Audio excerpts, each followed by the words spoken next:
Hi, I'm Bart Hanson. I'm the owner and operator of CrushLivePoker.com. The following hand comes from our call-in show that we record at 4:45 p.m. Pacific Time every Monday. If you want to call in your hand, check out the phone number in the description. No, it's at Hialeah Park Casino in Highlight, you mean? Hialeah. Highlight? No, it's Hialeah. It's a little city, a little bit north or a little bit south of the Hard Rock Seminole. Okay. It's a little casino. Yeah. Yeah. So I'm playing 1-2 there.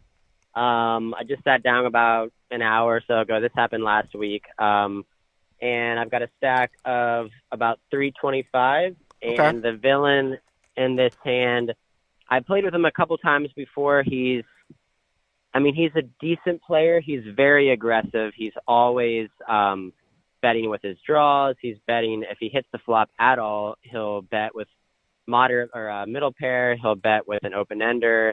He'll bet into the pre-flop raiser. He's a pretty aggressive kid. And while I sat down, he basically stacked up about $600. He was stacking multiple people, getting lucky, making good calls. So he was basically running the table, had a pretty good image so far. So the hand goes here. The under the gun is straddle. He straddles to 5. There's one caller, and I'm on the button with 2 of diamonds and 2 of spades. Okay. So I just call $5. Yep. The villain in the big blind, he calls, and then the straddler just checks his option. So there's 4 to the flop. Okay. $20 in the pot. Yep. And the flop is queen, queen, 10. 2 clubs. All right. Queen, queen, 10. One So you over limp deuces, gets limped around in a straddle pot, 1, 2, 5, and you have 320 in front of you. Is that right? Yep. Okay. Queen, queen, 10. Okay. Yeah, queen of clubs, queen of spades, 10 of clubs.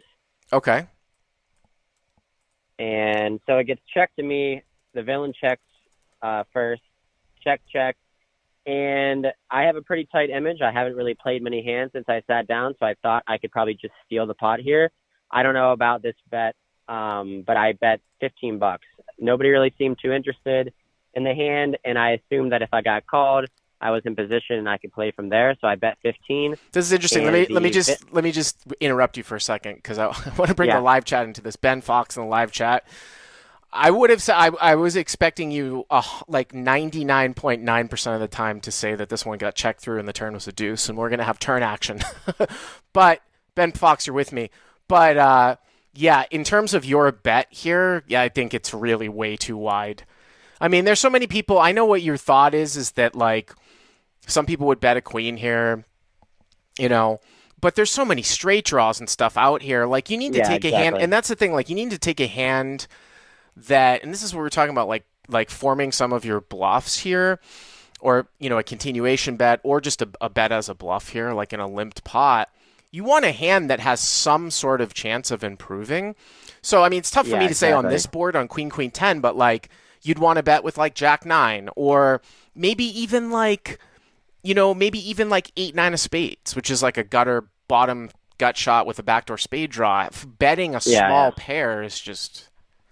I would rather have. I'd almost rather have 6, 7 here with 6, 7 of spades. Yeah, something with some kind of backdoor. Yeah, yeah, I understand. So that's why I didn't really love I didn't really love the flop bet. I'm not really sure. I honestly thought that I could potentially steal the pot, and I assumed that if someone had a queen or a draw, this is a very aggressive table, so they were betting everything. And since everyone checked to me, I just I put out a bet, and I don't really love the bet. But anyway, so the villain big blind calls. Okay. The big blind calls, the villain calls, and then one other person calls. I don't have any reads on this guy. I thought the villain was in the big blind. No? Yeah, he is. Yeah, he is. Okay, so the big blind calls. The villain's in the big blind. Yep. And then one of the limper calls? Yeah, the middle position, the first limper after the straddle calls. Okay. Let me guess. Turn's a deuce. Turn is a 2 of hearts. Yep. Okay, so we're about the same. We're on the same lines here. So you fill up. So you make a stab bet that gets called by the big blind, one of the limpers. People. By the way, too, positional awareness from the big blind. If what I'm looking at is correct, the big blind was the one that was next to act when you bet which is going to be more strength. Like, I mean, the big blind calling next to act, he should really be pitching like a 10 there with two people behind him. You know what I mean? I'm not saying necessarily that's Yeah. going to happen, but there's a lot of strength there. So, Yeah. plus you got an So overcaller I too. yeah. So I had an overcaller, but like I Yeah. said, this is South Florida poker. Hmm. It's very people call with anything. They'll call with someone could just be calling here with a 9 or just one spade and another, or like I don't know, 5-4 of spades, or just hoping to get some backdoor equity. Okay. So they're really just they call very frequently, which is kind of why I didn't like my flop bet. But Okay. So then I I just assume turned, it gets checked to you now or what? yeah. So then it gets checked to me again, Uh-huh. and I bet $20. So the pot right now, And after you bet 15 and there was four was ways, is 65, 20, 15, 45. So it 65. was 65, so you bet 20. Um, I would probably tend to go a little bit larger here because hopefully somebody's got a queen. You want to get the money in. I Yeah. might go 30 to 35 here, something like that. I mean, there's no guarantee that somebody necessarily has a queen, but I still think you might get Well, called by straight draws and flush draws. So my only thought was getting checked to twice here. I did not put anybody on a queen. I did not put anybody on queen jack, ace queen. It was straddled around. okay, Even if anybody had queen 5 or whatever, I assumed that person would be betting the turn. I was putting people on either a 10, a straight draw, a flush draw. So I didn't want to chase them away. I wanted to give them a decent, a decent bet that they could call. Okay. I think it could have been a little bigger. I agree. So what happens? You bet 20. So I bet 20, and just the villain calls in the All big right, blind. so That's big it. blind calls and the limper folds. Yep, Okay. limper folds. So now we're going to the river, and it is an offsuit 8, an 8 of spades. So this flush does not get there. Okay, so Jack 9 But gets there, Earl, right? Jack 9 gets there, Mhm. which is what I was hoping maybe someone would have. So I was a little disappointed the flush didn't get there. So then the big blind checks to me again. Okay. I then bet 40. So really small again. And So you're betting 40 into a pot of what is like 105. 105, I think. 105, okay. Yeah. Yeah, so I'm basically trying to get called by a 10. I'm thinking that a straight would raise potentially or call. I don't think he's got a queen, so I think I would hear about it for sure before then. Hmm. I don't think he's got a full house because I think that he would have bet on the river. But anyway, I Not bet necessarily, 40, and but what happened? the big blind insta shoves all in for 600. So This is big the blind aggressive shoves. guy. So he check shoves. So at this point you bet 40 into 105, so that's 145, 185, and now he's shoving, and it looks like you've got another 250. So what is it, like 430, 250 to call? Is that about right? Something like that? The pot? Yeah. I had about about 250 left, Yeah. I think. I mean, it's interesting because on your river bet, you sort of make it small, which is fine. Sometimes you can utilize a play of like really small to induce a raise, and if you do that, you can never fold. Like if you think that the guy Yeah, is exactly. basically just like he's just missed all draws, you don't think he has a 10 because. I mean, again, I know you're saying Florida games and it's 1-2, and it very well might be, but looking at this from afar, maybe in a higher game or a more standard game, when the flop goes bet, you bet, he calls, and then the other guy calls, if you bet again on the turn, the guy really shouldn't call with a 10 with that guy overcalling behind. Do you know what I mean? So he really shouldn't have a 10 there, exactly. so it could be a bunch of missed draws or something nutted. So a lot of times when that happens, you can sometimes induce a guy by like making a tiny bet. This is, I would go back and forth with this. What's your name? Lex. I'd go back and forth with this. I get a lot of shit on YouTube for not saying that I fold enough at 1-2. One of the bread and butter sort of fundamental plays of Crush Live Poker is that you can really overfold to like river aggression. I mean, I don't put it in that much language, but I say the bread and butter, to add to your win rate is bet folding on the river. Yeah.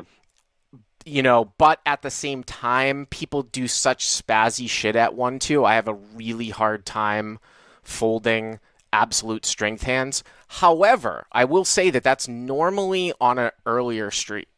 Like if somebody's putting you to the test on an earlier street, they could be sort of spazzing out. Here we have all the cards that are out.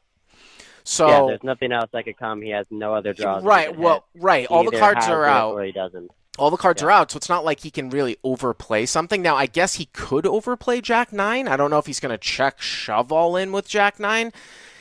It's possible. If somebody didn't have any clue about hand strength, maybe he could Yeah, have I Jack mean, 9. Maybe. it it worried me a little bit because I am a tight player. I have a pretty tight image, and I don't really put my money in unless I feel like I'm ahead and I Hmm. have a strong hand. So him shoving there, it looked exactly like what he did when he had an overpair to the board on the turn. He shoved. When he had trip sevens, he shoved. He just was over shoving the pot multiple times. Yeah, So but this is different I though. But that's a common thing to look at that I don't think a lot of people yeah, look at. I mean, it's entirely a different hand. And again, the most important part of this is the fact that it's the river.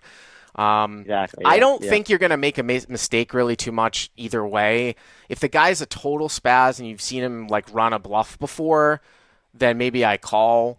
If he was some I like don't think old, it's a bluff. I if he, didn't think it was a bluff. I mean, well, part if of he's not me a bluff, when then what do you beat here? Just well, like an overplayed Jack 9? I know. So when he went all in, half of me was extremely excited because I said, "Oh, I got him," and then the other half wanted to throw up on the table because I knew he probably had me beat. I thought he got there on the river. I didn't know, but I basically Well, here's the other snap thing too. called. Let's take a look at some of the other hands here that would play this as that beat you. Like some people are saying, Yeah, what he could be overplaying with a queen. I don't buy that. I don't think that it's going to get checked with another guy in the hand and then check shove when one of the draws comes in with Jack 9. Now, with that being said, though, if the 8 actually improved him with Queen 8, we still probably would have heard from him at some point. So you could make a case exactly. here Yeah, that this is going to be like Queen 10 or he's overplaying Jack 9, but it's most likely Queen 10 for value. Like I said, I probably wouldn't beat myself up either way. I think it's going to be player dependent. I don't think you're losing too much by calling or folding here. It sounds to me like you called. Is that right? yeah. I mean, I basically was betting smaller to try to keep him in to try to induce this bigger bet on the river, and he shoved. I snap called. I don't know if you wanted me to tell the Sure. results yet Yeah. or not. Yeah. Yeah, so I snap called, and he said Queen 10 Yeah. and took all my chips. So I assumed after I thought about it for a while, I think if I would have really thought for a minute on the river, I would have thought, I can't beat anything that he's shoving with. I can't beat Queen 8. I can't beat 10. I can't beat 10 full. I can't beat Queen 10. Yeah, The but look at only the thing I'm beating there is Jack 9. yeah, but again, look at those hands though, and you're echoing some of these hands that people in the chat are echoing that I just don't that those hands aren't going to be there. He's not going to have 8s, I don't Yeah. think, with a guy calling behind, right? No. He's not going to have a single Yeah. paired trip queens that run into Queen 8 that much from the flop action. Pocket 10s is probably going to be a raise pre-flop, and also too, Yeah. people don't play like pocket 10s as such a slow play. I mean, they could slow play flop and turn, but like I don't know. At some point, they usually will put money in before the river. The hand looks like Exactly. Queen 10 is what it looks like, or like you said, like somehow an overplayed Jack I 9 was that got a there. little surprised that he checked the river. I mean, He if could I also was have on a Queen flush draw- Deuce too, that was slow playing flop, Yeah, I Queen guess. But you've got two of the Yeah. deuces in your hand, so yeah. But do you think the call, like you said, you can go either way with the call? I mean, after I relived the hand, I decided that it was probably not the best call because I wasn't beating much, but I almost have to call. I mean, Here's the thing that I would take basically away. wanted I to like do the it. hand. We'll definitely use this one. It's cool because we don't get a lot of really good 1-2 hands, but this is a cool thing. I mean, what I would take away from this is, like I said, I would find it very, very difficult to fold your hand, obviously, before the river. Like, obviously, if you bet the turn and somebody check shoved on you, you're just snapping off with deuces, and that's the thing at 1-2, people overplay. But what I would take away from this hand is, though, on the river, Yeah. like a move like this is usually going to be very, very nutty where you can sort of discount a lot of those sort of weaker hands that you might always call off with earlier on. Do you see what I'm saying? Because all the cards are out. And Yeah, if somebody exactly. thinks that like this guy might check call with Jack 9. I mean, I don't know if this guy's going to play Jack 9 as a check shove all in here, on the river. You know what I mean? That could be a lead. It could Of be all the people at the table, he would, Mhm. just because how he was. But I don't think that he would. I think that he would have raised to 150. right. with Yeah, Jack exactly. Instead of check shoving, right? all in. Yeah. Yeah. All right, man. Thanks for the call. That was a good call. Hey guys, if you like what you've seen here, please click on the subscribe button and you'll get notified every time we put up a new video. And if you want to check out crushlivepoker.com for the first month free, use the code YTA200. Click on the link right there.